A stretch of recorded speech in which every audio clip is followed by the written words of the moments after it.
এক্সেলের আরো একটি নতুন ক্লাসে আপনাদের সবাইকে স্বাগত জানাই। আজ আমরা শিখব ফাইন্যান্সিয়াল ফর্মুলা সম্পর্কিত কিছু ফর্মুলা, যা প্রত্যেকটি এক্সেল ইউজারের অবশ্যই কিন্তু জানা দরকার। প্রথমে আমরা দেখো আমাদের কাছে একটা পিএমটি ফর্মুলা দেওয়া রয়েছে। আশা করি পিএমটি ফর্মুলার কি কাজ হয় সেটা তোমরা প্রত্যেকেই জানো। পিএমটি হচ্ছে কি পার মান্থ ট্রানজেকশন, অর্থাৎ আমরা একটা লোন নিয়েছি, যে লোনের সুদ হচ্ছে 15% এবং 3 বছর টাইম আছে। তো আমরা প্রত্যেক মাসে কত করে টাকা দিলে পুরো টাকাটা কমপ্লিট হবে, সেটাই হচ্ছে পিএমটি ফর্মুলা। যদি কেউ পিএমটি ফর্মুলা বা আইপিএমটি বা পিপিএমটি ফর্মুলা না জানো, তার জন্য একটা সেপারেট ভিডিও বানানো রয়েছে, যেটা তোমরা ডিসক্রিপশন বক্সে বা আই বাটনে পেয়ে যাবে, তোমরা ওটাকে চেক আউট করতে পারো। তো এই ফর্মুলা সম্পর্কিত কিছু তথ্য আজকে আমরা শিখবো। যেমন দেখো আমাদের কাছে আছে লোন অ্যামাউন্ট, আমাদের কাছে আছে পিরিয়ড, আমাদের কাছে আছে পিএমটি, অর্থাৎ আমরা 50,000 টাকা লোন নিয়েছিলাম, আমাদের কাছে 2 বছর টাইম আছে এবং আমরা প্রত্যেক মাসে 2500 টাকা করে ইনস্টলমেন্ট দিই, অর্থাৎ পার মান্থ ট্রানজেকশন করি। কিন্তু আমরা এখানে একটা তথ্য জানি না, যেটা হচ্ছে আমাদের কাছে সুদ তালে কত করে পড়ছে,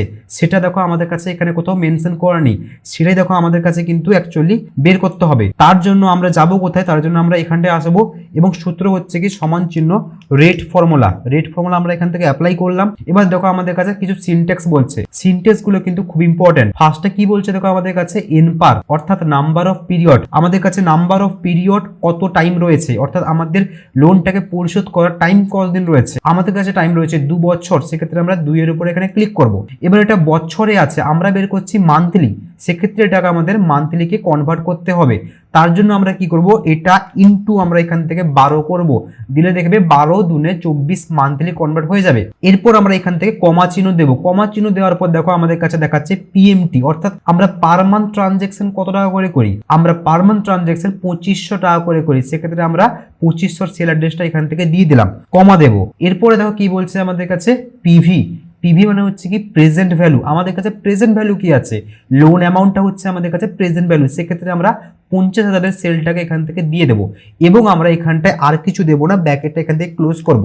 তোমরা একটা জিনিস খেয়াল করো, আমি এখানে পিএমটি লেখার সময় মাইনাস দিয়ে 2500 লিখেছি, অর্থাৎ এক্সেলের ভাষায় যদি কোনো টাকা আমাদের কাছ থেকে বেরিয়ে যায়, অর্থাৎ ডেবিট হয়ে যায়, সেক্ষেত্রে আমাদের ওটাকে মাইনাসে বোঝাতে হয়। তার জন্য আমরা এখানে মাইনাস চিহ্ন দিয়েছি, কারণ এটা তো আমাদের প্রত্যেক মাসে দিয়ে দিতে হবে। তো আমরা এখানে ব্র্যাকেটটা ক্লোজ করার পরে এন্টার করলাম। এন্টার করার সঙ্গে সঙ্গে দেখো আমাদের কাছে 2% দেখাচ্ছে, অর্থাৎ আমাদের প্রত্যেক মাসে সুদ পড়ছে 2% করে।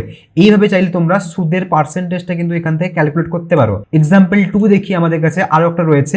যেমন দেখো আমাদের কাছে এখানে দেওয়া রয়েছে পিরিয়ড, ঠিক আছে, আমাদের পিরিয়ড রয়েছে 2 বছর। পিএমটি পার মান্থ ট্রানজেকশন কত টাকা করে করি, আমরা পার মান্থ ট্রানজেকশন করি 3000 টাকা করে এবং আমাদের সুদ রয়েছে 18%। এখানে দেখো সুদ ছিল না, এখানে সুদ বলা আছে। আমাদের টাইম রয়েছে 2 বছর, প্রত্যেক মাসে আমরা 3000 টাকা করে ইনস্টলমেন্ট দিই এবং আমাদের 18% সুদ আছে।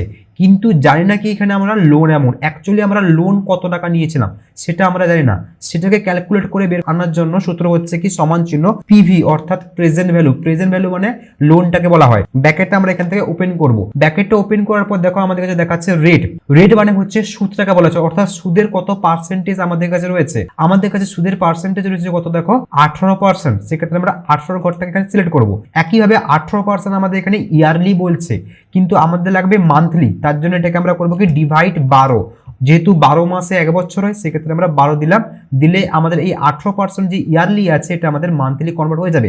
এরপরে আমরা এখান থেকে কমা দেব। কমা দেওয়ার পর দেখাচ্ছে দেখো আমাদের কাছে এনপার, অর্থাৎ কি number of period. Number of period আমাদের কাছে কি আছে, নাম্বার অফ পিরিয়ড আছে আমাদের কাছে 2 বছর, আমরা 2 দিলাম। একইভাবে এটা বছরে আছে, এটা আমাদের মান্থলি কনভার্ট করতে হবে, তার জন্য করবো কি আমরা ইন্টু 12 এখান থেকে দিলে দেখো 12 দুনে 24, এটাও আমাদের কাছে মান্থলি কনভার্ট হয়ে যাবে।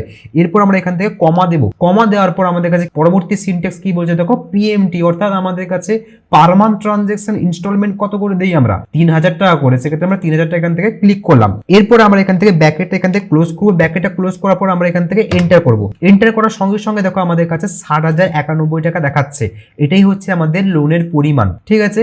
আর একটা আমরা এখান থেকে এক্সাম্পল দেখি। যেমন আমাদের কাছে দেওয়া রয়েছে লোন অ্যামাউন্ট, আমাদের কাছে দেওয়া রয়েছে পিএমটি, আমাদের কাছে দেওয়া রয়েছে সুদ, অর্থাৎ আমরা জানি আমরা 80,000 টাকা লোন নিয়েছিলাম, 12% সুদ কাটবে আমাদের ইয়ারলি এবং আমাকে 3500 টাকা করে প্রত্যেক মাসে ইনস্টলমেন্ট দিতে হবে। কিন্তু আমরা এখানটায় জানি না কি আমরা এই 3500 টাকাটা কত মাস দিয়ে যাব, তবে কি আমাদের পুরো টাকাটা কমপ্লিট হবে। তোমরা এগুলোতে খেয়াল করো, এগুলোতে কিন্তু পিরিয়ড দেওয়া ছিল যে আমাদের কত বছর দিতে হবে, কিন্তু এখানে দেখো আমাদের কাছে কোনো পিরিয়ডকে মেনশন করা নেই। তার জন্য আমাদের এখানে পিরিয়ডটাকে বের করতে হবে। তার জন্য ফর্মুলা হচ্ছে কি সমান চিহ্ন N per number of period. Bracket আমরা এখান থেকে অন করব। অন করার পর দেখো আমাদের কাছে বলছে কি রেট, তো রেট মানে বলছে আমাদের কাছে সুদ কত কাটছে, আমাদের কাছে সুদ কাটছে আমাদের কাছে 12%। তো আমরা এখানে 12% দেবো। এবার 12% ইয়ারলি আছে, এটাকে আমাদের মান্থলি কনভার্ট করার জন্য আমরা করবো কি ডিভাইড বাই 12 এখান থেকে করলাম, কমা দেবো। এরপরে বলছে কি আমাদের কাছে পিএমটি মানে হচ্ছে আমাদের কাছে প্রত্যেক মাসের ট্রানজেকশন হয় আমাদের কাছে এই 3500 টাকা করে আমরা দিলাম, কমা। এরপরে বলছে দেখো আমাদের কাছে বলছে কি পিভি মানে হচ্ছে আমাদের কাছে যে আমরা কত টাকা লোন নিয়েছিলাম, প্রেজেন্ট ভ্যালু কি আছে আমাদের কাছে, প্রেজেন্ট ভ্যালু হচ্ছে 80,000 টাকা, আমরা এখান থেকে দিলাম, ব্যাকেট এখান থেকে ক্লোজ করলাম। তোমরা একটু সিনটেক্স গুলো নিচে পড়বে, তাহলে কিন্তু তোমাদের বুঝতে অনেকটা সুবিধা হবে। এবং তোমরা যখন এখানে এন্টার করবে তোমাদের কাছে বলবে দেখো 26.08 দেখাচ্ছে, এটাকে তোমরা ঠিক কিভাবে করবে, এখানে সিলেক্ট করবে। সিলেক্ট করার পর তোমরা এই হোম ট্যাবের মধ্যে দেখতে পাবে এখানে নাম্বার প্যানেল অপশন রয়েছে, তো এই নাম্বার প্যানেলের মধ্যে আসবে এই অপশন ফরম্যাটিং নাম্বারে, এখানে ক্লিক করবে। ক্লিক করার পর তোমরা আসবে কোথায়, নাম্বার অপশন, এই যে নাম্বার অপশন আমাদের কাছে দেওয়া রয়েছে এই নাম্বার অপশনে আসবে। নাম্বার অপশন আসার পর তোমরা এখানে ডেসিমেল প্লেসগুলো এখান থেকে 0 করে দেবে, দিয়ে ওকে করার সঙ্গে সঙ্গে দেখো আমাদের কাছে বলছে 26, অর্থাৎ আমাদের 26 মাস এই 3500 টাকা করে ইনস্টলমেন্ট দিতে হবে, তবে গিয়ে আমাদের 80,000 টাকাটা 12% সুদে কমপ্লিট হয়ে যাবে। এই ছিল আজকের সূত্র, যা এক্সেলের প্রত্যেকটা ইউজারের অবশ্যই জানা দরকার, যাতে লোন রিলেটেড কিছু যদি কাজ থাকে সেক্ষেত্রে তোমরা যাতে এটাকে সলভ করতে পারো।